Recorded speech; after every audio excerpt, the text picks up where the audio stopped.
Welcome back. In this lesson, we're stepping into the world of network management and observability. Stage 5, Lesson 40, we'll be looking at how engineers actually see what's happening inside their networks using three classic tools: SNMP for the state of devices, syslog for events as they unfold, and NetFlow for tracking who's talking to whom. Together, they form the foundation of knowing what your network is really doing. So here's the roadmap for the next few minutes. We'll start with why observability matters at all and frame it around the three management protocols that engineers reach for every day. Then we'll dig into SNMP, the polling workhorse that tells you the state of your devices. After that, syslog for capturing events and understanding their severity. And finally, NetFlow, where we'll see how to track conversations across your network and spot your top talkers. Before we dive into each protocol individually, let's see how they fit together. Think of these as three pillars, each answering a very specific question. SNMP tells you what is the state, pulling metrics like CPU, memory, and interface counters on a schedule over UDP 161 and 162.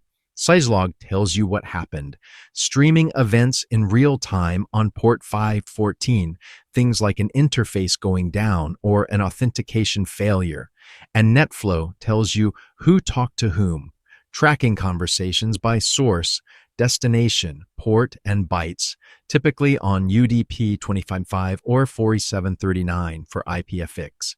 Metrics, events, and flows. Together, the full story. Let's start with the first pillar, SNMP, the Simple Network Management Protocol. The model here is pull-based.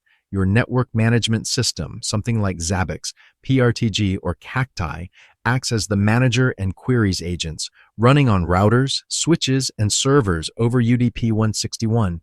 You've got a handful of core operations to know. Get grabs a single value, like CPU percentage. Get next walks to the next object in the MIB tree, and walk just chains those together to dump an entire subtree, like every interface on a device. Set lets you push a change back, and trap is the one exception to polling. An agent-initiated alert sent to the manager on UDP 162 when something goes wrong. Now, before you deploy SNMP anywhere, you need to pick a version, and this matters more than people realize. V1 and V2C both authenticate using a community string sent in plain text with no encryption, which means anyone sniffing UDP 161 can read your credentials and your data. V3, released in 1998, adds proper user-based authentication with MD5 or SHA, plus DES or AES encryption. That's the only one you should be running in production. And the language SNMP speaks is the MIB, a tree of variables defined by vendors, where each leaf has an OID, a dotted path like 1.3.6, 1.2, 1.1.3.0 that points to sysuptime, or the if finoctets counter that tells you input bytes per interface. That covers the metrics pillar. Now let's shift to events, and syslog is where most of that story lives. RFC 5424 defines 8 severity levels from 0 to 7, and the rule is counterintuitive at first. Lower numbers mean higher severity. 0 is emergency. The system is unusable. Think kernel panic. 1 through 3 are your real pages. Alerts, critical hardware failures, hard errors. 4 is a warning you should investigate before it escalates. 5 and 6 are normal operational chatter, and 7 is debug, verbose detail you only enable when actively troubleshooting because it will flood your collector. So, what does a syslog message actually look like on the wire? Take this Cisco example. The timestamp tells you when. And notice that leading asterisk means the clock isn't NTP synced, which is a problem you want to fix immediately. Then you get the facility, the subsystem that spoke up, the severity, here a 5 for notice, a mnemonic code like up-down, and finally, the human-readable description. To ship these off the device, 2 commands do the work. Logging host points at your central collector and logging trap 4 says, only send me warnings and worse, keeping the noise down. Now syslog tells you what happened, but if you want to know who talked to whom and how much data moved, that's where NetFlow comes in. The third pillar, flows. A flow is just a one-way conversation, identified by 5 attributes: source and destination IP, source and destination port, and the protocol. Look at the example. One internal user at 192.168.110 reached out to a Google server on port 443 over TCP, and that single conversation moved about 1.2 megabytes across 1,000 packets. No payload, no content, just the metadata of who spoke to whom, when, and how much. So why collect all that flow metadata?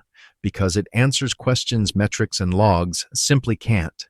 Want to know who's burning the bandwidth right now? Sort flows by bytes and your top talker pops out, maybe a user streaming 5 gigs to YouTube.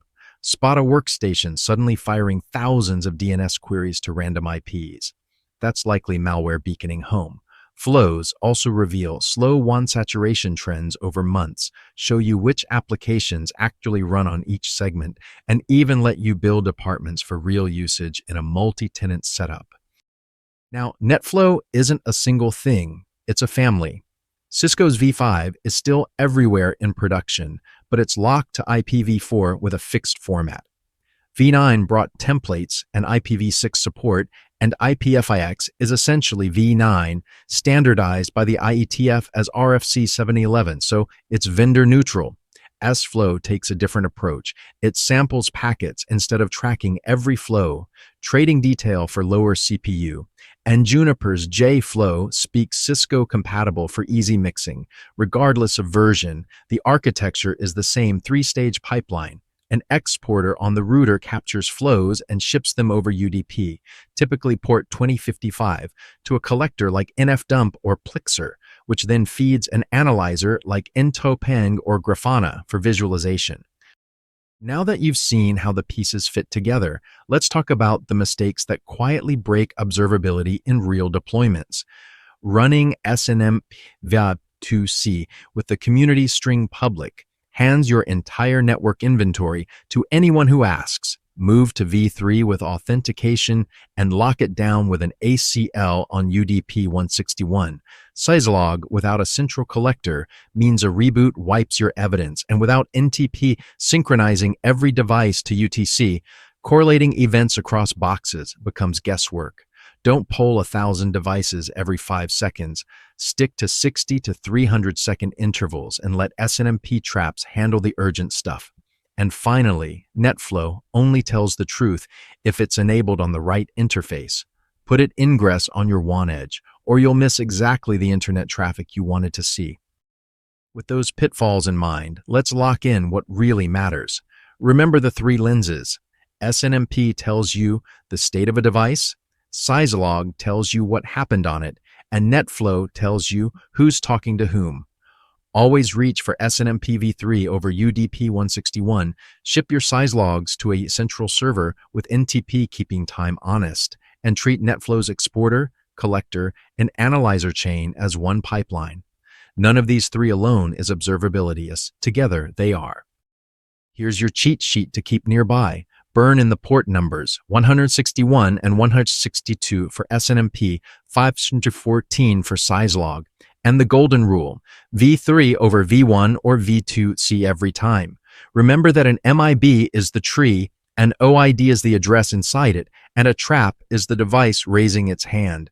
And for NetFlow, it always comes back to that 5-tuple, source, destination, ports, and protocol. And that wraps lesson 40. Next up is the stage 5 capstone, where you'll pull SNMP, Syslog, and NetFlow together and work a real ticket, the kind that lands in your queue on a Monday morning. Bring the 3 pillars with you: metrics, events, and flows. I'll see you in lesson 41.